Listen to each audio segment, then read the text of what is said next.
Who is an operations technician and what do they do?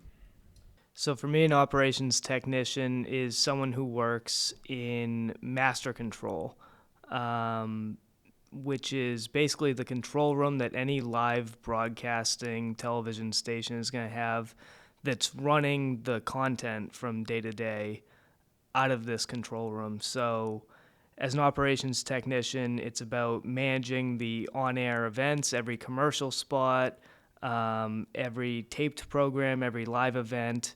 It's managing all of that and making sure that everything airs smoothly and on time. If you would recall your early life experiences, how did you first become interested in television and film production? Originally, I became interested in television in general from watching shows like Saturday Night Live. And originally, I think I wanted to be more on the creative side of that. And I was inspired by those shows. And, I loved like the 90s Saturday Night Live with Chris Farley, Adam Sandler, those guys. So watching them was a ton of fun. And I wanted to be involved in some capacity. And then moving forward, I found a way to get a foot in the door was to work in production and behind the scenes. And basically, I knew I wanted to be involved in some capacity in television and preferably comedy, but I've ended up working in sports right now, which I also enjoy. Was there any particular defining moment when you came to the decision that you're going to be working in television? I don't know if it was one moment in particular, but it was, again, just a desire, I think, to be a part of live production, something to be able to create something from the ground up, right?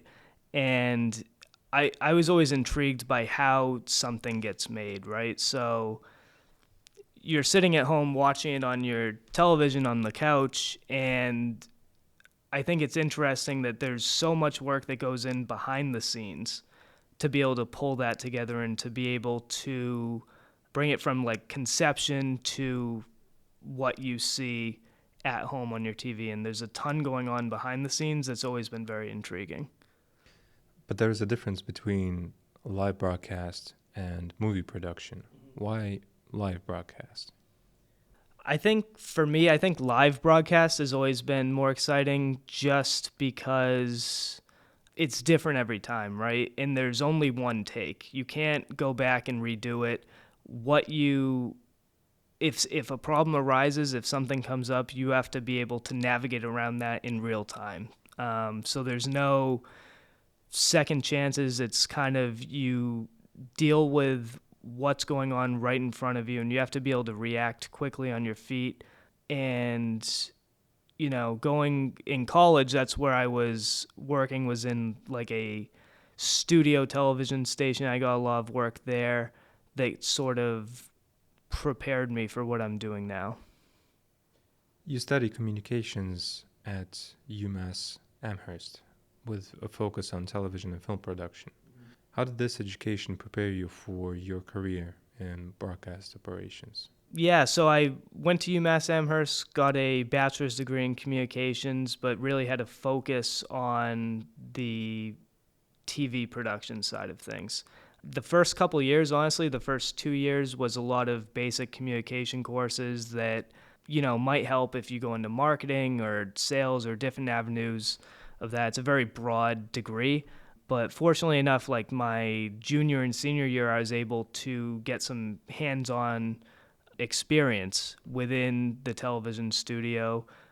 We had a campus news studio that I worked at, and we also had production courses that were offered to, junior and senior students that would be where you're actually, operating a camera in a studio, you're running a teleprompter, you're using a video switcher. And all of these things were really what made me fall in love with what I was doing because conceptually you can take classes about something, but until you get your hands dirty and you're actually working on something, you don't really learn as much, right? Everything comes through hands-on experience. So that was really the time where I knew that this was something that I wanted to do moving forward. Would you say that the education that you got is necessary to enter into this field? Yeah, definitely. I mean, the hands-on experience for sure. That's again where you get the most training. Every job that you college again, you get the degree, you get the piece of paper at the end of the 4 years, but it's the hands-on experience that's really going to teach you something, especially in such a hands-on field like this. You need to be running a camera, you need to be working with lighting, different aspects of production in order to be able to succeed later on. Did you do any particular projects while you were studying? Yeah, I had a an internship actually that was for again like senior level students, and I was working with a teacher, David Maxey, who helped me out a lot actually, and he was kind of in charge of the television studio in the communications center. And basically, it was a class where advanced level film production students, TV production students would come up with their own conceptions, their own episodes of a studio TV show. Basically, it was like short segments of a TV show, and so I would work one on one with each student and the professor to kind of they would come up with the script and everything like that, and then I would work with them from the technical standpoint to sort of bring that conception to reality. So, and like setting up lighting, setting up microphones in different spots, getting actors together. And basically, it was every week each student would have their own production. And so I think it was 7 or 8 students. It was a very small group, about an 8-week course where every week would be a new student production that we'd bring from the ground up all the way through live production. So again, it would be, most of the times when you're shooting anything in television that you see, it's multiple takes, right? They don't get in one take and then stop and go, okay, that's it. This was something that, if it was a scene where there might be multiple different sets, we'd have to figure out how we're going to move the cameras around during the live broadcast, basically, to sort of move from set to set. And, it was it was just a lot of work together, which is what television production is in general. It's about working as a team and being able to, there's a lot of people that it takes to bring one production to air. So you have to know all the details when you're setting up a project like this, starting from lighting, setting up the camera, sound, even the transitions during a live broadcast to make it look seamless. Was that difficult for you when you were a student to learn all that? Yeah, it was. I mean, so I had done that course previously, and after taking that, I had really enjoyed it, and I had grown really close with that professor, and so it was an opportunity for me to sort of take it to the next level, and it was challenging at times. There were certain people, certain times I remember there were students who had this really fantastic idea, but technically it just might not be achievable. We do everything we could to make it work, but there were certain instances we'd have to sort of take their idea and manipulate it into a way that would be feasible. But it was an incredible experience. It built a lot of, obviously a lot of teamwork abilities, and just being able to bring something from conception to a finished product like that was pretty cool, week in and week out. After you got your internship, you landed your first job? Yes, yep. After graduating college, I began working at a news station up in New Hampshire, WMUR. How was that experience? And how did you get in there? It was good. It was interesting working. It was during the the 2016 election.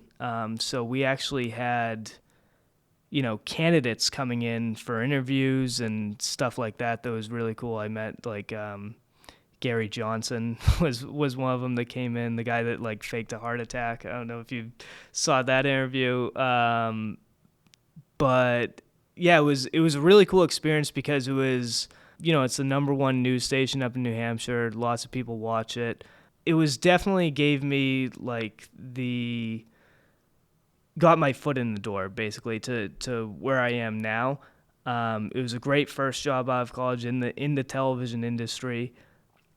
It was tough starting out. I began starting out on the morning shift there, which the first broadcast is at 5 a.m. So you'd have to be there for 4:30 in the morning. So it was that was kind of like, you have to really enjoy what you're doing, right? To get up and to work those strange hours. It's 24/7, 365 days a year. So that's something that's different than a lot of jobs. But it was a really cool experience to be able to work with, some of New Hampshire's best news team there. You worked as a production assistant. Yep. Just when you walked in, was there any particular that your job focused on? Yeah. So basically, the responsibilities as a production assistant there were camera operation. So it's a studio with 3 cameras, and usually 2 anchors, a meteorologist, and a sports anchor. So it's usually 4 people on the set. Sometimes they'll have a different analyst if they're doing, politics, stuff like that. But it was operating the cameras, operating the teleprompter, stage managing, miking up guests if you have interviews, stuff like that, moving the sets around, basically running the studio side of the broadcast. So it was more similar to what I was doing in college, where that hands-on experience during like the internship and the work at the campus TV station, that all came in very handy for that because I already knew my way around the camera. I knew how to set up, lavalier microphones. So all that experience in college definitely helped for that job. Did you have a time frame when you worked? You said that this is a 24-hour job. Did you work night shifts? So I started out working morning shifts, like the 4:30 a.m. to I think 1 p.m. And then later on I transitioned to the night side of things, which was, I think 3:30 p.m. to midnight.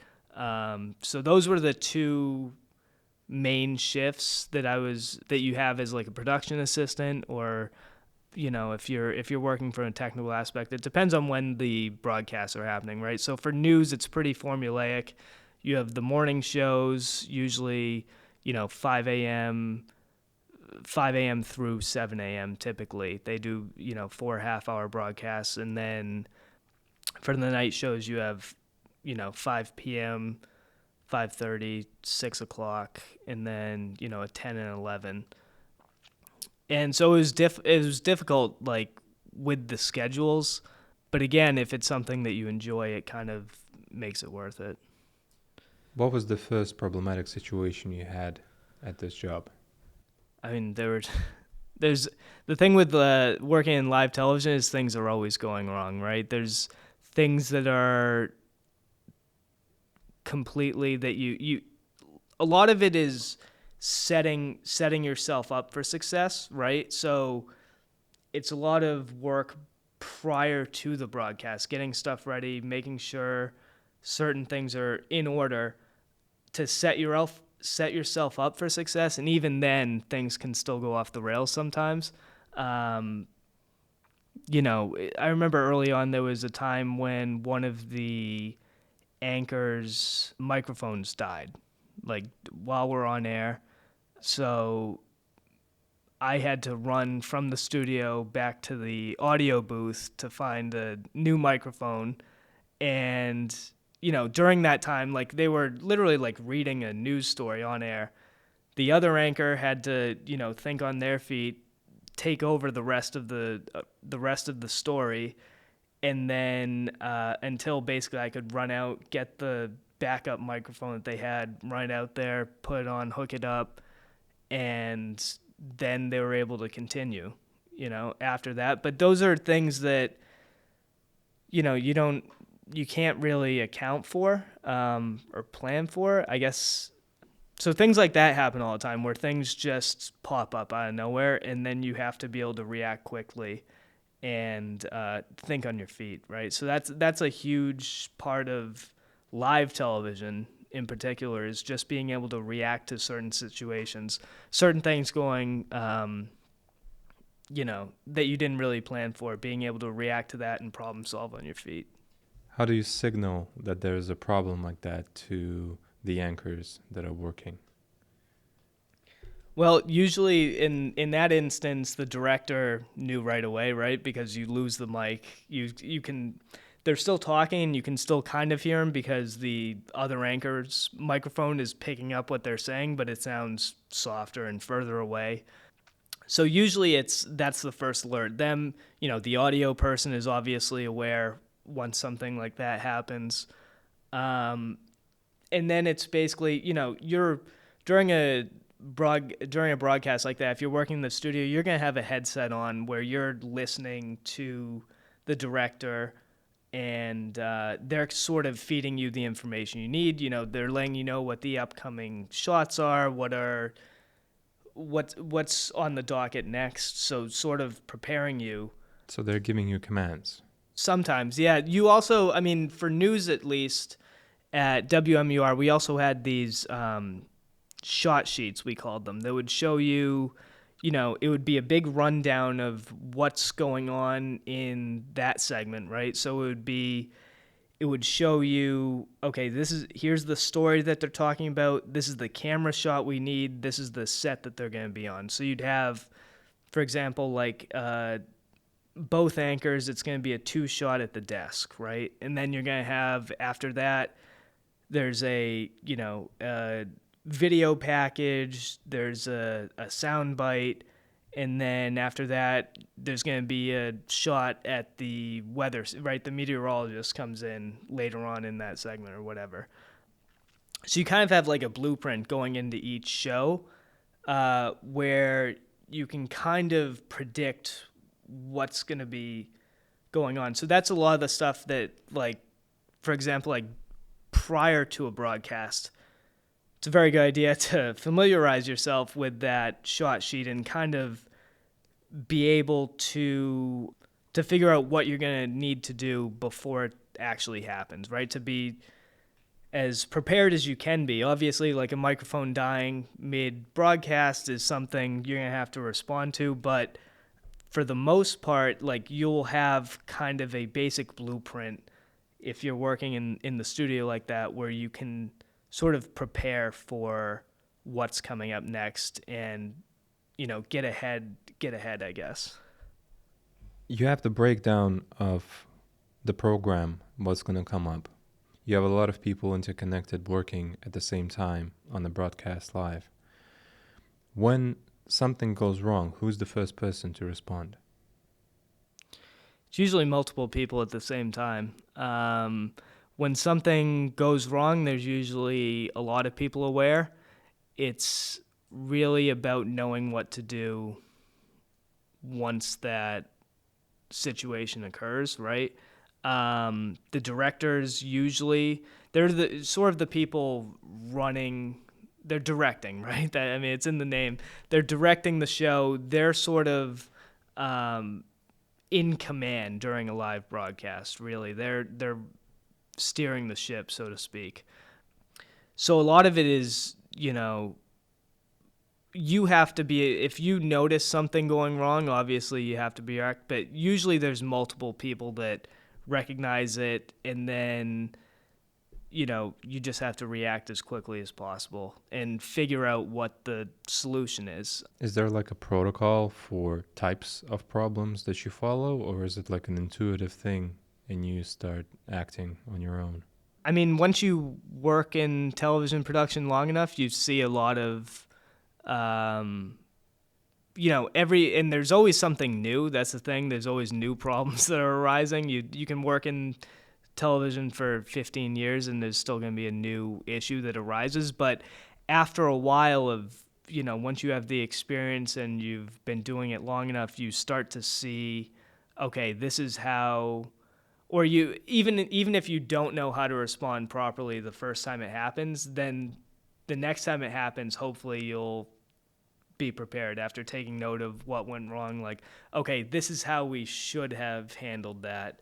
Even if we didn't the first time, this is how, like, moving forward, if that happens again, now we have a protocol in place. But for a lot of things, if it's a completely new issue that, hasn't popped up before, then again, you're just thinking on your feet, doing the best you can in that moment to troubleshoot it. And then afterwards, there's a lot of time for diagnostics where you can go back and sort of say, okay, this is what went wrong. This is what we should have done. What we did in the moment was not wrong. It still righted the situation, but this would be a better way to handle that in the future. But in the moment, again, with live broadcast, there's not a ton of time to sit around and sort of come up with solutions. You have to really go with what the quickest fix is at that moment. And you don't have time to coordinate with your supervisor if you have a quick solution. Yeah. No, you can't like set up a Zoom meeting and have everyone come in and be like, okay, let's, I know that we're in black right now, but let's sit down and think about what's going on here. Just on that example with the microphone, you said that you had to run and get a new one. Mm-hmm. That decision, you made that on yourself. You didn't get approval from your boss. What if your boss needs you to be on the set instead of running to the mic? Yeah, I mean, so usually there would be multiple production assistants in there, typically where, one person will have to kind of hold down the fort in the studio because the audio person can't leave and run it out to you. There's not usually anyone just standing around who's available to do it. So sometimes you just kind of have to react and do it as quickly as possible and then, hope for the best. That's one of those situations where it's like, again, there's no protocol for that. Usually, like, in an ideal world, you'd want to check the batteries and stuff like that before every single broadcast. But, sometimes that arises and you have to just be able to respond to it in the moment. How do you communicate with other colleagues that are standing behind the scenes? Do you have hand gestures or you? So if you're in the studio, or if you're in the control room, you're typically gonna have a headset, where you can communicate just over, kind of over the airwaves with director, producer, other studio people. So You have a mic on the headset? Yep. With a microphone, headset, and that's typically the main form of communication. Mm-hmm. And if you say something there, the anchors also hear it? No, so there's different, it's set up through the audio person where there's different lines. So the director and producer will be able to communicate with the talent, with the anchors, and then the studio staff, the people in master control, which is what I'm doing now, will simply communicate with directors and producers, but we don't have a direct line to the anchor. If you're in the studio, you can communicate with the anchor because you're standing right with them, right? So you don't need a headset. But the anchor will be wearing a IFB. If you see any broadcast, they have an earpiece in. It's called an IFB, and that's where they are talking with producers, directors, letting them know, what's upcoming. So regardless of where you are in the studio, it's constant communication during a live broadcast. That's one of probably the most important part of any successful broadcast is communication, making sure everyone's on the same page, making sure everyone knows what's going on, what's coming up next. Those are, paramount to any successful broadcast. If people are, if they're not on the same page and one person thinks this is going on, one person thinks something else is going on, you're going to have yourself a train wreck. So communication and, being on the same page is huge. If you have a typical morning weather broadcast, Mm-hmm. How many people usually stand behind the scenes?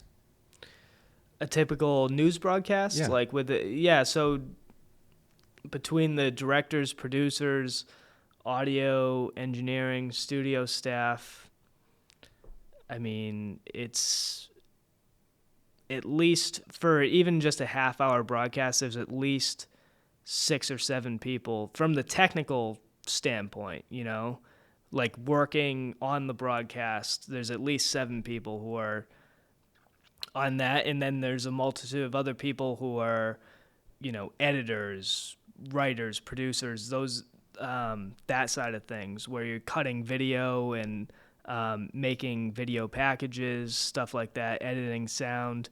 So it's kind of tough to put a number on it, but during any live broadcast from a studio standpoint, there's at least 7 or 8 people that are active during that broadcast. What was the most challenging part on your first job at WMUR? The most challenging part, I think, was obviously the schedule was a little daunting.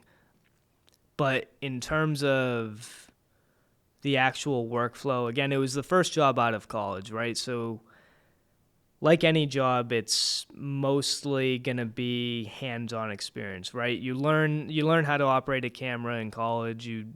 At least I did from my experience there. But a lot of it was figuring out the routine, figuring out, again, how to think on your feet. That's a lot of it. And that only comes from, being thrown into the deep end and being able to react on your own. There's not really again, with so many issues that can come up with so many problems that do arise in like live broadcasting, there's not really a playbook. There's not really a manual.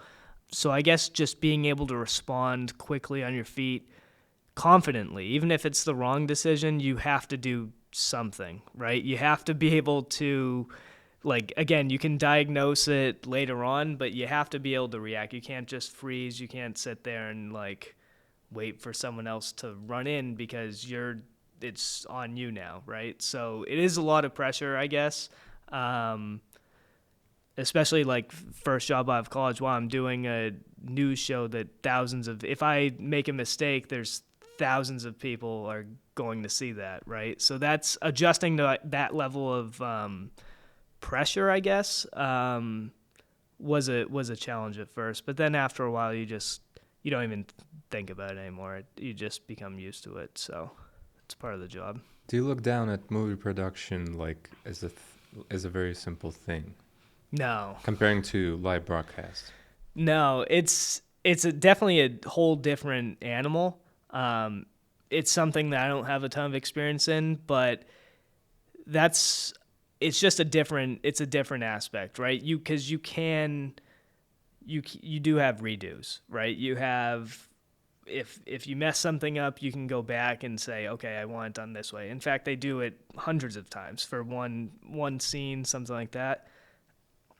So it is definitely different, but it's not, I don't look down on that and say, that's way easier or anything like that, because I'm sure that has its own difficulties with it. So how did you evolve from this job? Problem solving, again, was something that I think definitely evolved. Thinking on your feet, again, making decisions in the moment,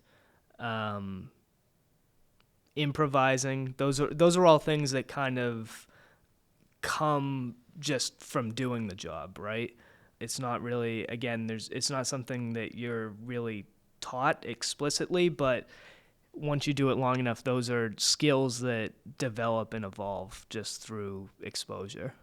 And how did the decision to change the job come to you?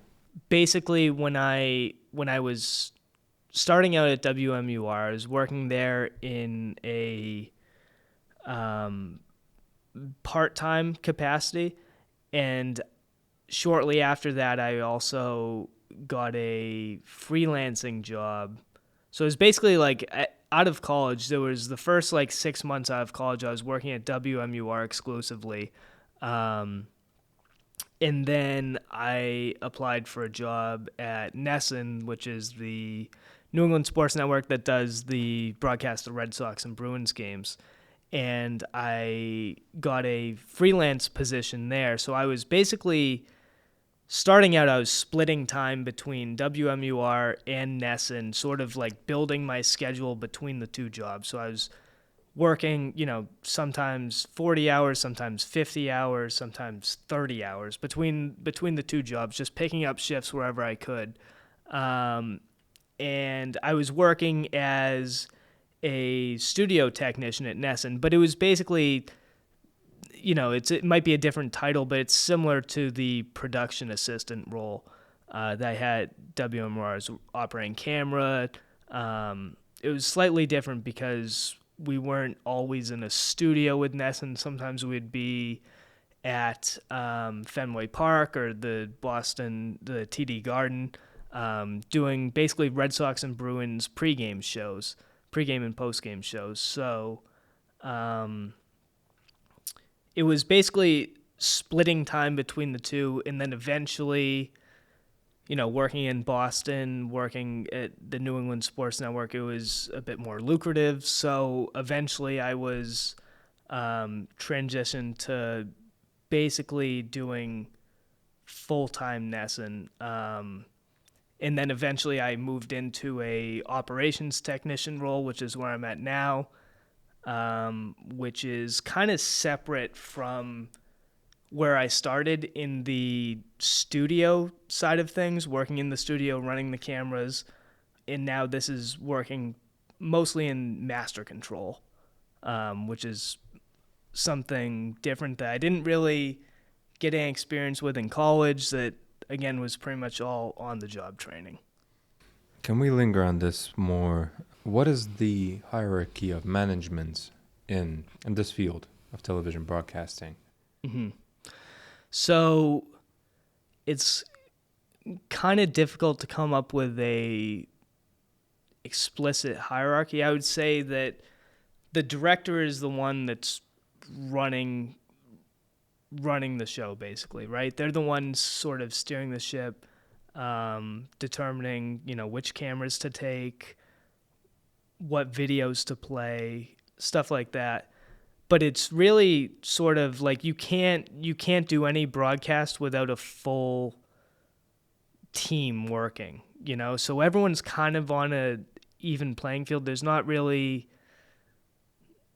It's more of like a joint effort than it is like a hierarchy, I would say. Again, the director's the one that's making the decisions in terms of what you're gonna see on screen, basically. But everyone's kind of working together, and you kind of need everyone, again, on the same page in order for that to be successful. So we have the director at the top of the chain. Mm-hmm. We have the producer. Yep. We have people responsible for the sound, Mm-hmm. for the light, for the cameras. What is master control? So for master control, basically what that is it's if you're sitting at home watching TV, right? You're watching, and I don't know how many people still have cable. Most everything's on streaming, but a lot of people watch it for sports, which is what I do in particular. And so what master control is doing is they're running basically a playlist of all the events throughout the day. So we have, in Master Control, we have a playlist just like you'd make like a Spotify playlist where you queue up the next song. You have a bunch of things in order, ready to go. And that's sort of what Master Control is working with, is a live playlist with, shows, commercials, live lines for if you're doing a live event. But if it's pre-tape programming, basically everything is queued up. So you have the first segment of the show, commercial spots all the way down, and then the next segment, basically. Before I started working in Master Control, I had no idea what it was.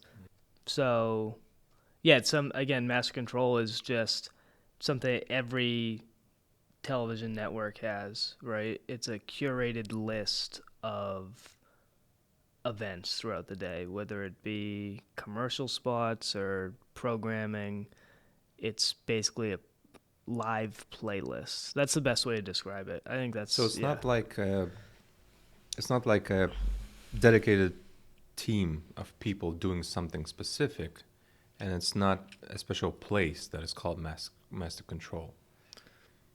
It is, yeah. Well, it is. It's a room master control, right? Okay. So it's a control So it is a separate room. place. It is a separate place where it is responsible for, like, if you're sitting at home watching TV, every single commercial spot, every single show, every single live event, like everything on that you see on your TV is coming through master control. It's basically the nucleus of the network. It's the brains of the network, because everything, again, every single graphic that you see on your screen goes through master control. It's the last stop between the television station and your TV at home.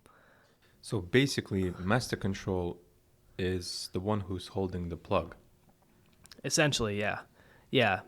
Master control is responsible for, it's basically like a list, right? Like a curated live playlist like you would have on Spotify when you're driving in your car, right? You have a list of songs that are queued up, and once one song's done, it moves on to the next one. That's basically what a master control playlist will look like, except it's filled with segments of a TV show, whatever you're watching, and then in between each segment will be commercial spots. So in every single commercial spot has its own ID. Every single show has its own ID. So the list is curated in a way that based on whatever so if you have a commercial spot that's 15 seconds long, it has a corresponding ID that's in the database in master control, and that's how you see it at home, basically, once that event is queued up. Now, if you're at a television network with no live event, you can make a playlist for as long as you want. You can make a playlist that lasts several days, right? Because everything can be timed out down to not only the second, down to the frame. So basically, master control is responsible for overseeing the operation of those lists that are, again, going to be what you see at home. So, for example, if you have like a news broadcast, if you're doing a live event, right? And now I didn't work in master control at WMUR at the news station, but I understand, how it would work is you're doing the first segment of the show, right? So once the anchors are tossing to commercial break, once they go, okay, and right coming up next, we have yada, yada, yada, whatever story is coming up next. The director is then counting down the master control operator. Okay, roll your commercial break in 5, 4, 3, 2, 1. Master control hit a button. It'll send that playlist to the next commercial spot that's queued up. And usually the break will be 90 seconds or 2 minutes. Typically for a half-hour show, you have 22 minutes of show and 8 minutes of commercial time, 4 2-minute breaks. So the master control operator is the one that rolls from the live event into that commercial break and then counts the directors and producers back from that commercial break to the next segment of the show. So that's something that I do like at NESN right now at the New England Sports Network. Is I do that for like Bruins and Red Sox games. So, for a Bruins game, for example, there's going to be 4 commercial breaks within the period. And we know when they're going to happen. Generally, it's going to be the first whistle under 14 minutes in the period, the first whistle under 10 minutes in the period, and then the first whistle under 6 minutes left in the period, and then the end of the period will be the 4th break for the Bruins, for example. And basically, you're working with the director and producer who are telling you when to roll that break. You're rolling it and then counting them back.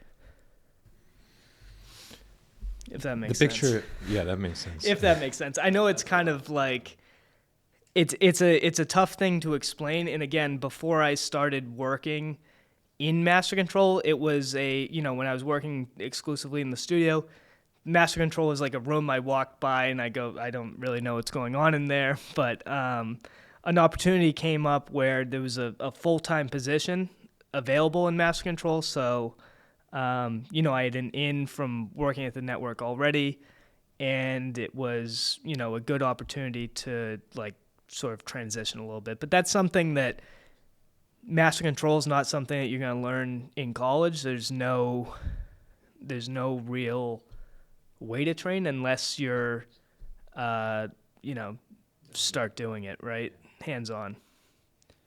The picture that everybody sees on the screen, do you have a name for it? Like, is that called the stream or?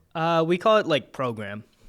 So it's the program, and within Master Control, there's multiple monitors, and it as if the Master Control in general, for the news station, like at WMUR, it's probably a little more straightforward since you have one playlist that's operating.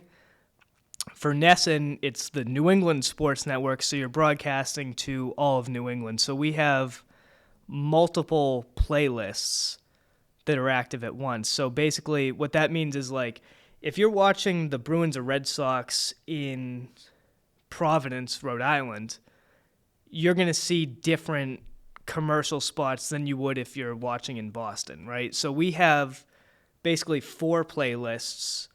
There's actually more, but for this sake, like there's 4 playlists that are operating simultaneously, right? That you're controlling with one button. You're rolling all 4 commercial breaks at the same time, but it's different commercial inventory dependent on where you're watching the game, right? So technically it is a single channel, but at the same time it is not because you're broadcasting different content to different states. Depending on where you're watching for. And now this usually it deviates the most during professional events. So Red Sox and Bruins, the rest of the day, most of the commercial inventory is going to be the same. But for Red Sox and Bruins especially with regard to like local advertisements, right? It wouldn't make sense to air a commercial for a auto body shop in Providence, Rhode Island if you're living up in Portland, Maine, right? So a lot of the commercial inventory will be specific to where you are geographically. And but you're in Master Control, again, you're responsible for maintaining all of those lists simultaneously. And the director tells you what to switch when. So the director during a live event, right? That's when you're communicating with the director, is telling you when to go to break, right? Whether it's the end of a segment, if it's a live show or a news broadcast, or if it's a live game, there's a director. I know people, they hear the term director and they think that's someone sitting in like one of those chairs on a movie set, but you have them in live broadcasts as well. And they're the ones, again, telling you, okay, time to take the commercial break. And then Master Control, if you're working there, is basically responding to that command and moving into the break. Do you get any time for rest when you're working? Obviously, this sounds like an intense job, but do you have any time during the work where you can sit on your phone a bit or take time to yourself, go and call someone? There's a little bit of downtime prior to the broadcast, right? There's still work to be done in terms of making sure everything's set up and everything is in order. But honestly, in Master Control, there's usually something that needs to be done, whether it's, getting a show that airs tomorrow or the next day into our database. And how many hours do you usually work in a row? 8, 10, 12? Usually 8. But in terms of live television, again, it depends on how long the game goes for, right? So if the Red Sox play a 16-inning game, you're going to be there for longer than 8 hours, right? A lot of it will depend on how many live events you have, right? If you have no live events, everything is going to be timed out perfectly, right? Down to the second. So you have one show that airs from 6 p.m. to 6:30, the one from 6:30 to 7:30. So without live events, it's pretty predictable. You can kind of, again, edit those playlists, add commercial spots, take commercial spots out to get things on time. But for live events, it's unpredictable. If you're doing sports, if you're doing a news broadcast, it's a half-hour show and you can figure that out. I think that sounds challenging to sit 8 hours straight looking at the monitor and you look at multiple screens, by the way. Yeah, because we have like multiple markets that we're monitoring. So, it's a room filled with monitors. We call it it's a big monitor wall basically. What are the tools that you use? So we do have like a control panel that we use. That's the main tool. We have also what we call media clients, which is how we how we record certain feeds and shows. We have a database that we use so again, like every single commercial spot, whether it's 5 seconds, 15 seconds, 30 seconds, is going into Master Control. Master Control is the one that's recording that commercial spot. So we have vendors that'll send us commercial spots, like digital files, that we then have to take and put into our database by recording them, basically. And so every single event, every single show that you see on air is in a database, and that goes through Master Control. So, like, back to the question about, like, what downtime is there's usually some, even when you have no live events, there's shows that we need, even if it's 5 days in advance, 6 days in advance. We have a programming schedule that we're looking at. Okay, we're still missing this show, which airs at Friday at whatever time. So there's always work to be done, even when you're not doing a live broadcast. There's always new commercial spots being uploaded. Sometimes, vendors will send in a commercial spot. Hyundai will send in a commercial spot, but there was an issue with the audio. So you have to respond back to, our traffic department, the people that are getting the spots to us, and say, okay, there's an issue with this file. We need them to resend, right? And when you're dealing with a network that's running 24 hours a day, there's literally thousands of events in that playlist, from commercial spots to shows to live events. Again, every single thing that you're watching on your TV is going through Master Control. Do you edit? Do you adjust the content that you get to the stream that you are currently rolling, color-wise? Yeah, so there is, as an operations technician at NESN, this was another, I guess, sort of reason for me moving on from the studio side of things to Master Control, is we actually got robotic cameras. So when I first started out there as a studio technician, all the cameras were manually operated. So if you were in the studio, you had your tripod and you were like standing behind the camera, tilting, zooming, panning. Now with the robotic cameras that we have, they're actually operated from Master Control. So we, as operations technicians, will be the ones shading the cameras, so making sure that the color looks good, the iris, the exposure, those sorts of things are all sort of responsibilities of the operations technician. So we do those for any show that's in the studio and for the pregame and postgame shows for Red Sox and Bruins. Could you describe a particular unique or challenging project that you had at NESN? It's sort of difficult to pinpoint one example off the top of the head, but there are, like, again, it's like responding to things that go awry or last minute programming adjustments, scheduling adjustments, things like that. I'm trying to think of, there was an event actually somewhat recently as like an operations technician where one of our analysts actually passed away. And this was not something, obviously, that anyone could prepare for. He was a former Red Sox player, and when that happened, we were live doing a pregame show for the upcoming Red Sox game. And so, I'm sorry, he passed away while you had a live broadcast? not on air. He was someone that was like, he was not working at the time, but he was someone that was on the team of broadcasters, not in the studio or anything like that.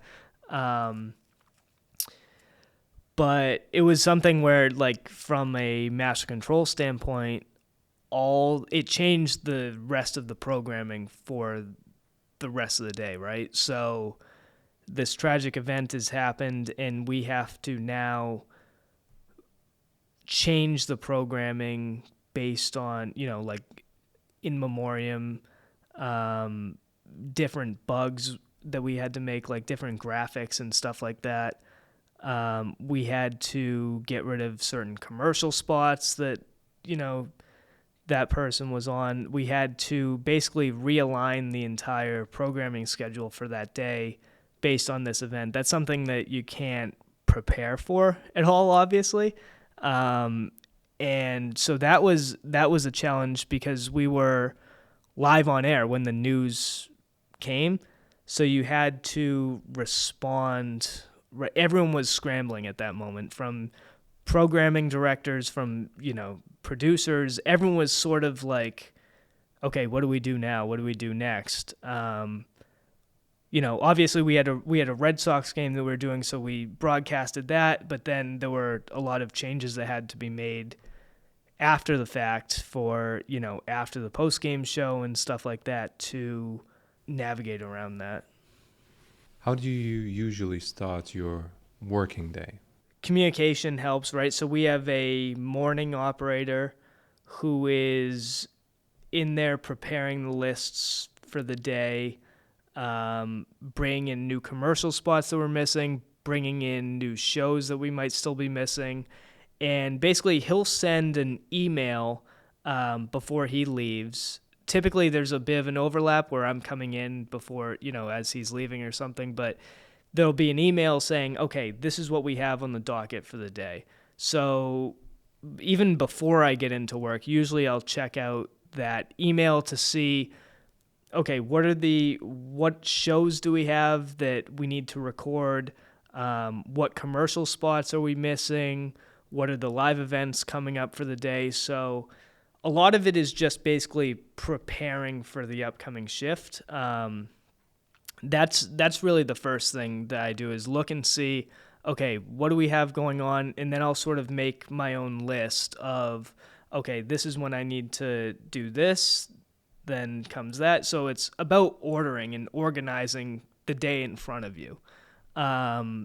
So mapping out the day is usually the first thing. And I try and do that sometimes even before I get into work, is just kind of look at that email, and then in my head I'll sort of, map it out, and then I'll even write it down once I get in. So organization, I think, is the first thing that we do if you're working in mass control, is like organizing how you're going to tackle the upcoming events.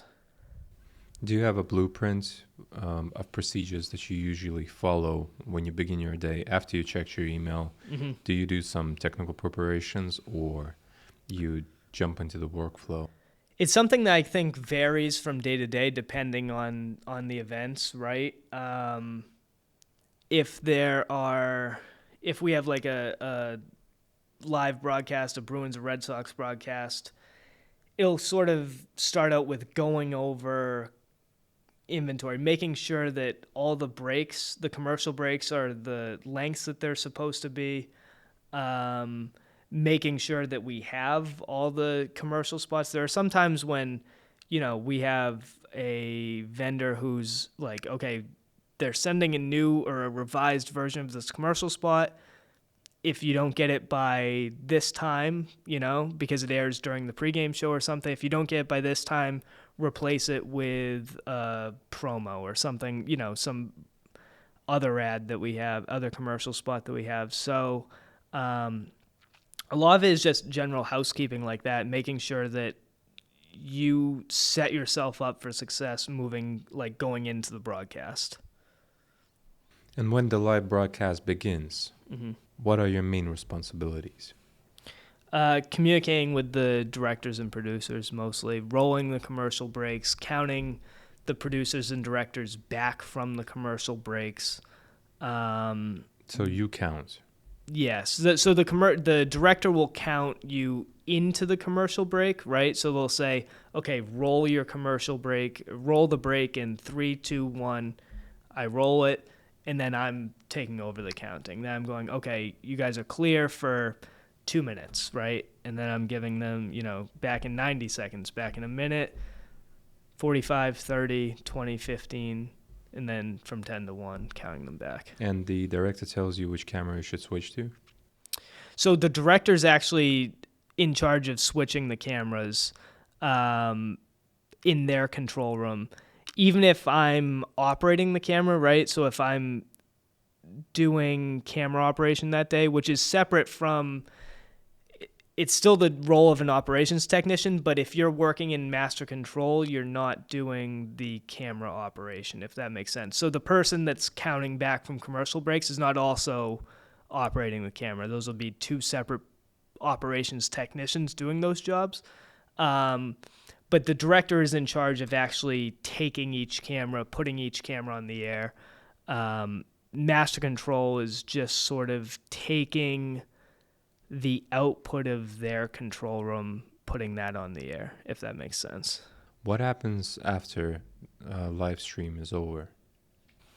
So after a live broadcast, from master control standpoint, it's about getting your playlist back on time. So we have what's called contingencies that are sent to us from the programming department that tell us basically, okay, so if the Red Sox game goes long, we're going to need to kill some of the next show, right? We call it joining in progress, right? So let's say a Red Sox game, for example, is scheduled for 3 hours, right? So it's scheduled from usually 7 p.m. to 10 p.m. And then you have a 1-hour post-game show after that from 10 p.m. to 11 p.m., right? So if that goes long, like let's say you don't finish your post-game show until 11:30, right? Because the Red Sox game went into extra innings, it was 3.5 hours long. Then you did the 1-hour post-game show. So you're not finishing until 11:30 p.m. The next thing you would have to do would be look at your programming contingency and say, okay, what am I doing now that this Red Sox game went long?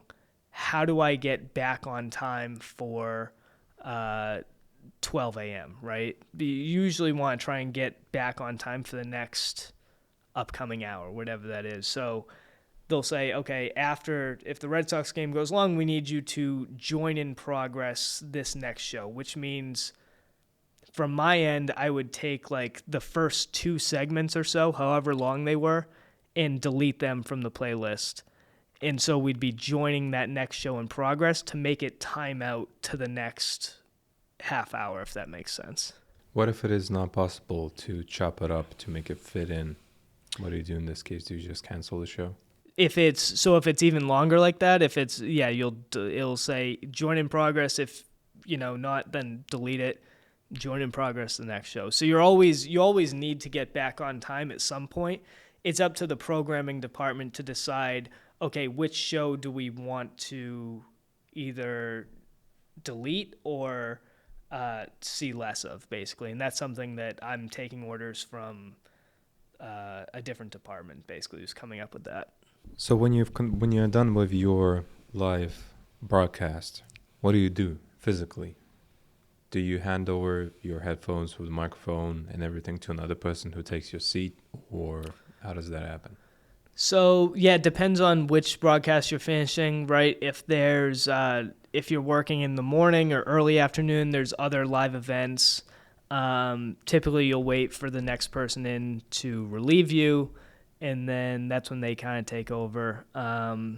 If you're doing like a Red Sox or Bruins and it's at 7 p.m., typically that's like the last live event, at least at our network, for the night.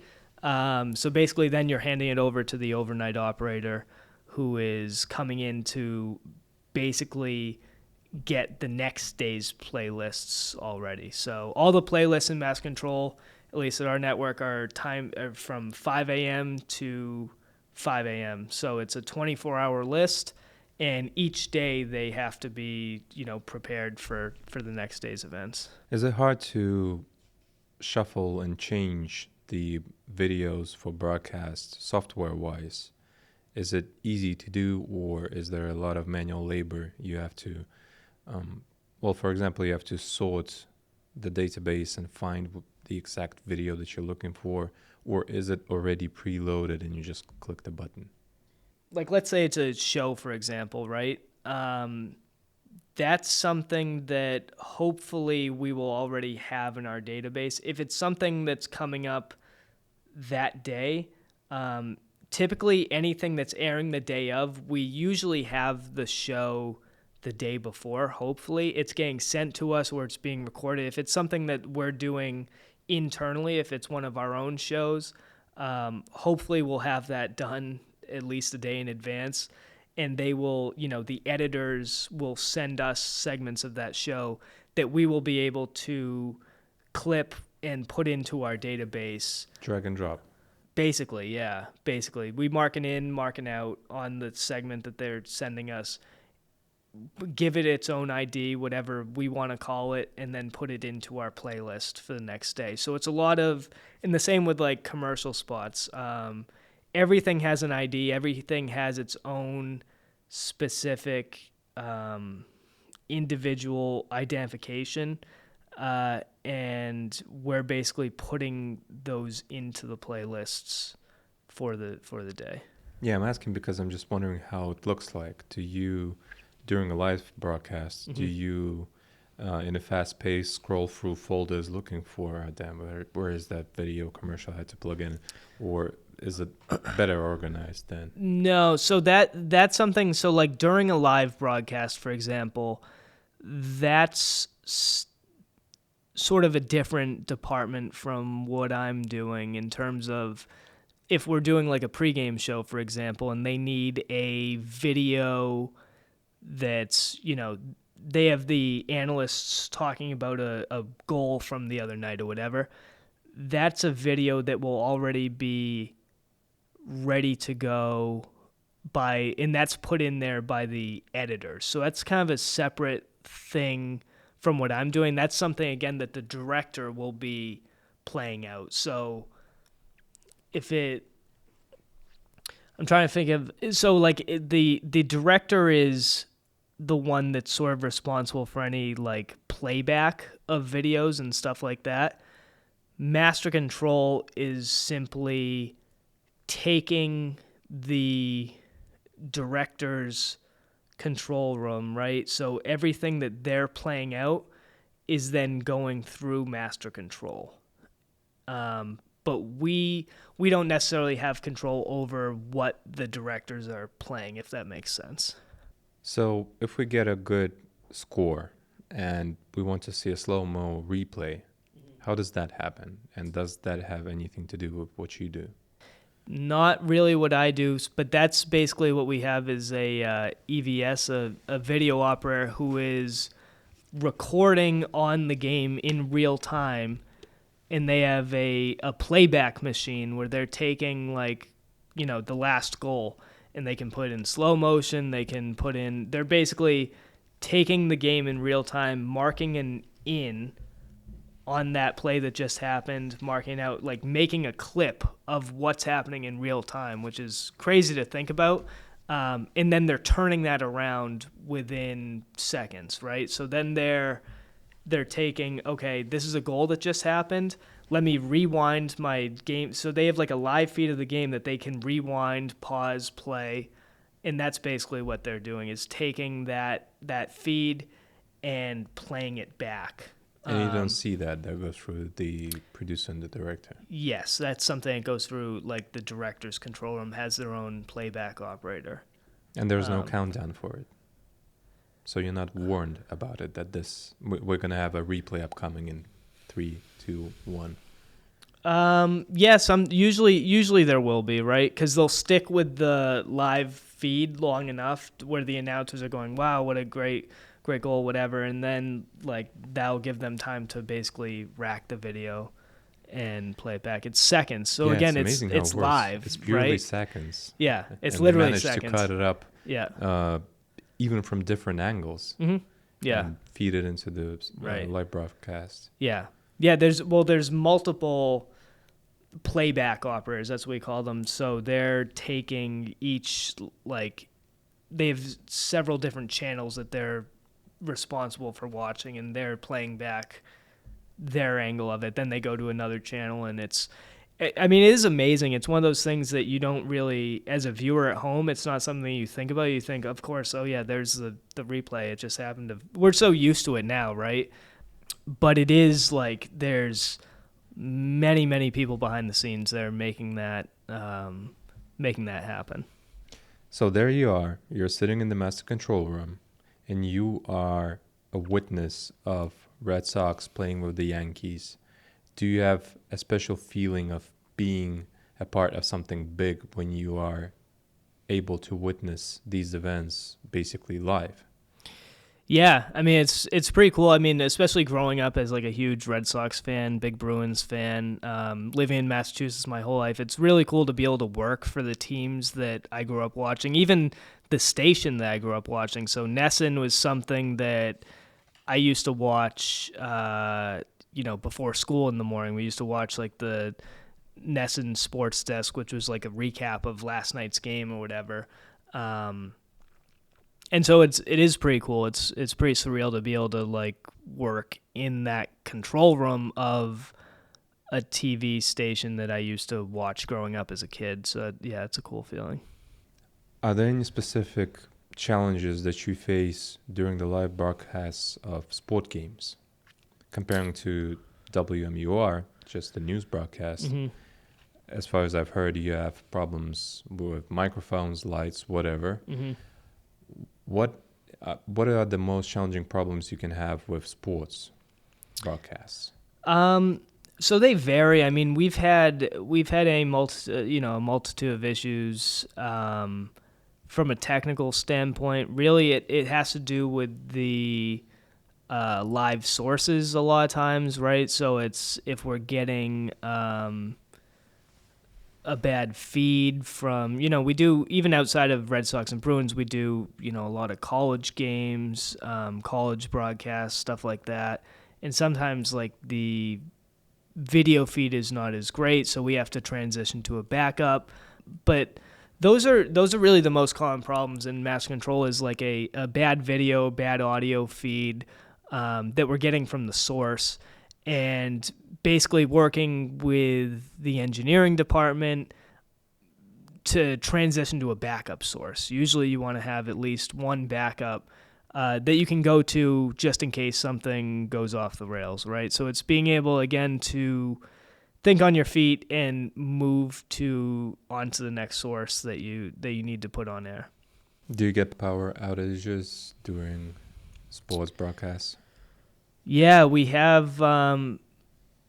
Here's actually a good story. Is during the Bruins season last year, we had a fire alarm go off in our building. So in the studio, in the building where our announcers were. So it was during COVID, right? And typically, like the announcers now will be on site. They'll be, if the Bruins are playing in Toronto, they'll be in Toronto watching the game live at the venue. But this was, I think, during COVID, so we didn't have the announcers traveling with the team. They were actually broadcasting the game from a room back at our studio headquarters. So they were in a room broadcasting the game from watching it on a monitor. And so we're sitting there, the game's going on, and all of a sudden the fire alarm starts going off. And, we're in the middle of a live broadcast. We're live on the air. And at that point, everyone had to evacuate the building. There's no, you can't sit there. Obviously, you could hear the fire alarm, over the air a little bit. If you listened hard enough, you hear, and it's we can't, this is untenable. So basically, and I was in master control at that point, and I was, talking to engineering, what do we put on the air right now? How can I have to leave the building. People are yelling at me to get out. And I'm well, we have to figure this out first. And so what we ended up doing was we had I think they were playing Toronto. They were playing someone up in Canada, but we were able to find the feed from the opposing team's broadcast, right? So we had to find the source for the Toronto Maple Leafs broadcast with Toronto's announcers, with their graphics, everything. And basically, once we were able to find that source, I put that on the air in place of our own so that we could all leave the building. And we just left that up. So for, however long it was that we had to go outside and wait for the fire department to come clear out the building, whatever. It was a false alarm. Nothing was on fire, thankfully. But during that time, it was a half hour where we just had to throw up the opposing team's broadcast just to have something on the air, to keep the game on the air, because otherwise, the directors, the producers, everyone's in the building. Everyone has to get out. And yeah, so that was actually that was one of the craziest things that has happened. Now, again, thankfully, the team or the broadcasters and stuff are on the road with the team. So, but still, if you're in master control, you have to get out of the building. Who would think a fire alarm? But yeah, that was one of the crazier moments. How do you find a feed from another company? Is that an easy thing to do? It's so typically going into a live event, that's something that the engineering team will have handy. It's just a matter of getting that feed onto our air, being able to take that feed and punch it up. And that's something that, requires different routing of sources and, being able to do that quickly. We know where the feed is. Now we just need to get it in here. We have to put it through something that's compatible with our system and then get onto our air. Do you have any personal techniques or approaches that you use to increase your workflow efficiency? I kind of commented on it earlier, but just keeping myself organized, knowing what's going on that day. Same thing when I was working in news, is kind of going over the shot sheets, knowing what each block is going to look like, where the cameras have to be, where the talent has to be, just trying to stay a step ahead as opposed to reacting in real time. Obviously, there's certain situations that arise where you have to do that, but I think going into it as prepared as possible always helps. How has been your work experience during COVID? Has anything changed? Yeah, obviously COVID changed pretty much everything for everyone, right? My industry was also affected, but in a different way, because for a television network that is operating 365 days a year, 24 hours a day, 7 days a week, you have to have something on the air, right? And a lot of the things that we put on air are live events, right? So a lot of Red Sox games, Bruins games, college games, things like that. Obviously, with COVID, no one was playing games, so we had nothing to air in terms of live events. So we had to basically take a lot of old games, bring them into our database, and we were airing a lot of those. Like we were airing a lot of like Red Sox, like from 2004 when they won the World Series for the first time in 86 years. We had to basically, from a master control standpoint, we were bringing all of those old games from our archives back into our database. And so it was, even though you have no live events, there's no one rolling commercials coming back, there's still a lot of work that needs to be done just in terms of building the library of shows that are going to be on the air. But you're not working by Zoom, right? You had to walk to... Yeah, you had to be in the building, yeah. So yeah. And everybody was in the building. Pretty much only Master Control, actually, at that point. Everyone else was working remotely, but Master Control was pretty much the only group, even in terms of the operations department. Like Master Control was really the only group that was actually working in the building instead of remotely. Everyone else was kind of back at home, but again, for Master Control, like someone needs to physically be there to run. Even though the lists can be automated, right? Each event plays after the next. It's somewhat automated in that respect. Someone still has to build the list. Someone still has to maintain the list. Someone still has to, build the database of programming that's going to be going into those lists. When you are working on a live broadcast from a sports game, do you actually enjoy the game itself? Do you have the time to watch it a little bit, or are you completely consumed by the workflow? Yeah, you still find time to enjoy the games. You definitely do. I mean, you obviously have to be.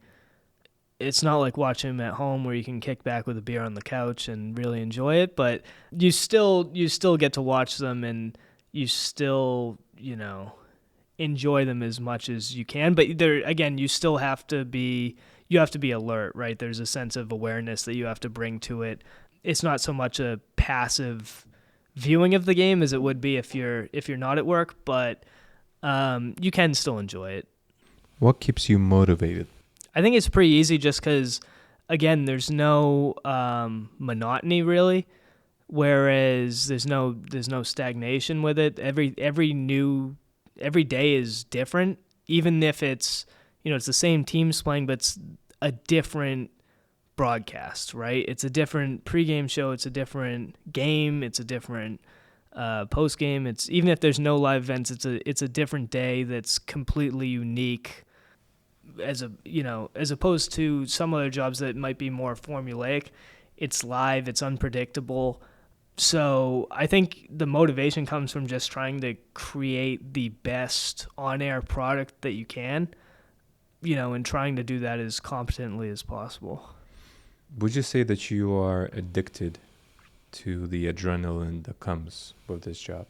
I don't know if I'm addicted. It definitely keeps things interesting. It keeps things fresh. Again, there's not a ton of downtime or dull moments, especially during like a live broadcast. So it is something that's a little bit exciting. It's enjoyable. Again, you feel like, especially like when you realize like there's thousands of people that are watching what you're doing right now. There's an audience, right, every time. So if you make a mistake, there's a little bit more of a consequence, of a repercussion, I guess, if you screw up. So that definitely keeps you motivated, because even when things have gone wrong in the past, you take one look at Twitter and there's, people, it is like an angry village screaming, at the network for, what happened here? It's like, it's again, if you're not behind the scenes working, you don't really, of course you're going to be upset. You're like, what happened here? But it's like, unless you're like working behind the scenes, it's tough to really to recognize, I guess, like what's actually going wrong. You're just upset that like I can't see the game right now, right? But there is a wide variety of reasons that something could be going off the rails. If you would be offered now a job to do Excel spreadsheets for twice as much as you earn now, would you trade this job for a high-paying one, but working with Excel spreadsheets all day? I don't know. It doesn't really entice me. I don't know. So you are hooked. I guess so. I mean, I don't know if I'd enjoy. I don't know if I enjoy life inside the Excel spreadsheets, inside the Word documents. There's a little bit of emailing involved in my job right now, and I can't stand that part of it. I hate responding to emails. I hate sometimes if something goes off, you get like one of those passive aggressive ones. I don't think I'd enjoy like the office environment, you know. The television definitely keeps it fresh and exciting. Could you explain a bit? You mentioned previously that you're responsible for one of the responsibilities is watch out for the iris, black shading, black levels. Yep. Could you elaborate on that? Could you elaborate on that and explain what that is? Yeah. So basically, one of the roles as like a operations technician might be operating the robotic cameras. And when you're doing that, basically, you know, adjusting the iris, the black levels, you do white and black balancing. That's stuff that you do prior to any broadcast, right? To make sure that the cameras are, you know, and it's something that varies from director to director. Certain directors might like a certain look with maybe it's a little bit more saturated, but there's a general rule of thumb where you want to get the cameras to, you know, a standard that we kind of have set. And then there's some tweaking based on personal preference. But basically it's, just kind of getting the cameras ready for the show, making sure that, you know, you have, like, for example, when we have like a pregame show at the Garden or something, we'll have whoever's down at the Garden in the studio will be standing in at the desk, and you're kind of adjusting the iris, adjusting the black levels, you're white balancing, black balancing, just sort of preparing the cameras for the show to make the talent look as good as possible when they're on the air. And what if the weather conditions change during the game? Is that your responsibility? Yeah, so like if you have like extremely bright sun and then suddenly you have a huge cloud. Oh yeah. Yeah, that's so for Red Sox pregame and postgame show, that's where we do that. The Bruins studio is indoors. So once you set that at the beginning of the show, the lighting doesn't vary since it's all preset basically. However, for Red Sox games, the studio it's enclosed, but the background is Fenway Park, so it's the field. So we've actually run into, you know, some issues with like, especially during like evening games where it's like 4:00 and the sun's like setting, where you're constantly adjusting the camera shading, you're adjusting the iris, you're adjusting the filter, depending on, you know, where the sun is. We also have like different backdrops that, you know, if you're in the studio, they'll put up like a, there's, you know, the most transparent one to like a fully black screen basically behind them.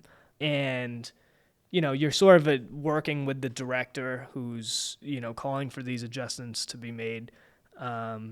You're making adjustments on the camera. The studio people are making adjustments with the background. And again, it's just all sort of coming together and make it look as presentable and professional as possible. But that's the studio. What about the games? So for the games, when we do camera operation, the games are a completely separate thing. So for me, the camera operation will be for the pregame and postgame shows. For Master Control, you're doing the actual games, but from the camera operation standpoint at NESN right now, the operations technicians are basically just controlling the studio shows, if that makes sense. Did you have any experiences where you finished your working day and you were like, oh, jeez, thank God that's over? Yeah. Did you have those? Oh yeah, plenty of times. And what was that connected to? You know, sometimes you just have these like marathon days in mass control where you have like even tomorrow, for example, I think I'm going in at noon and I'm going to be live with broadcasts until 11:30 p.m. So we have just one event leading into the next. We have college game, into college game, into college game, into college game, into Bruins game. Like, so literally tomorrow, I think there's something like, you know, between our primary channel and our secondary channel, NESN Plus, like we have like 14 or 15 like live events going on. So it's like, I mean, it's just like those are days where you're like, you don't really get a chance to breathe, really, to figure it out, because you're going from one broadcast to the next with different schools, different producers, different directors. They're all external they're not within NESN, so you're talking to them over a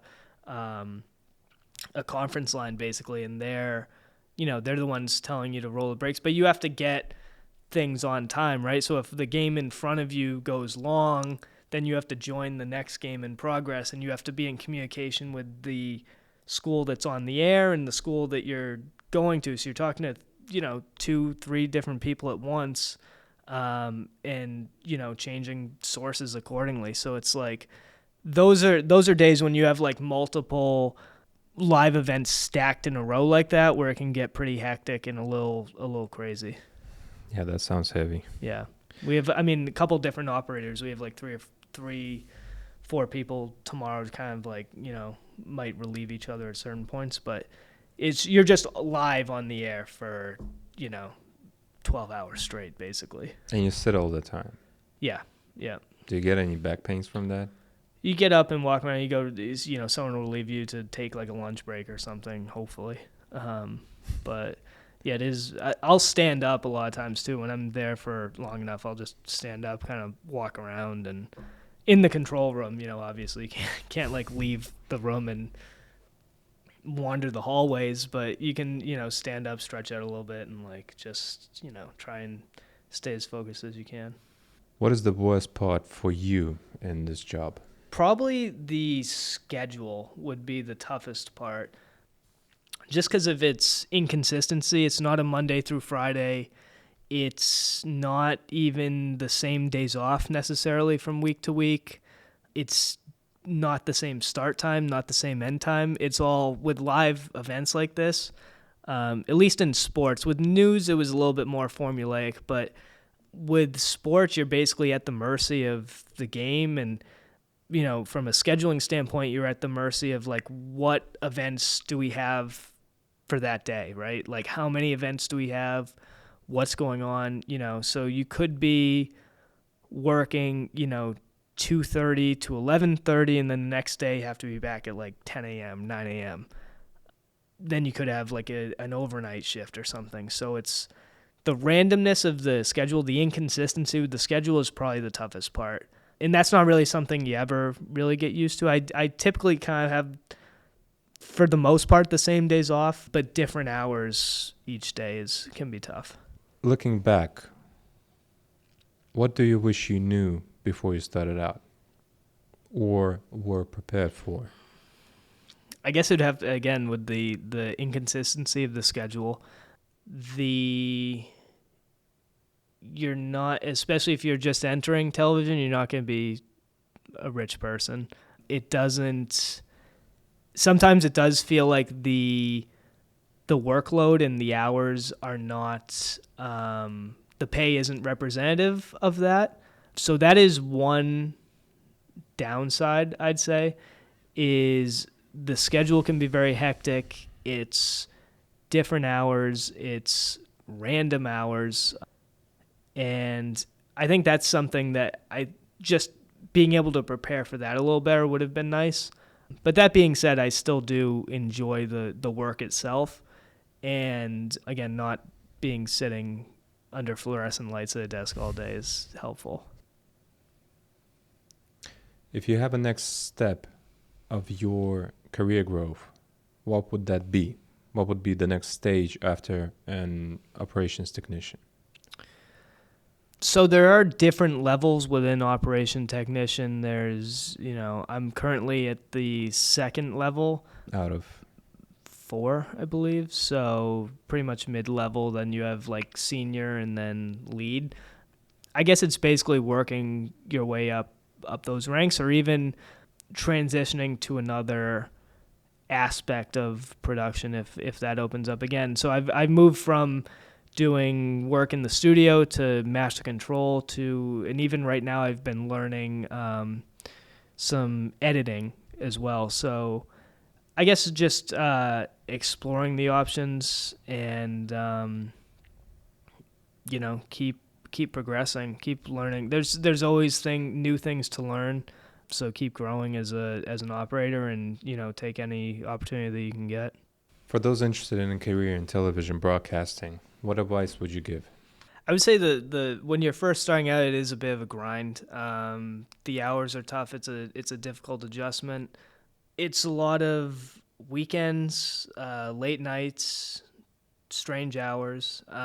So be prepared at least for an unpredictable schedule, and it's not gonna be a typical 9 to 5 like a lot of jobs are in college. It's a completely different industry. So I guess be prepared for that inconsistency in the strange schedule. Nick, thank you for taking your time and sharing these experiences. It's very valuable. Thank you very much. Yeah, I appreciate you having me. Thanks a lot, Alex.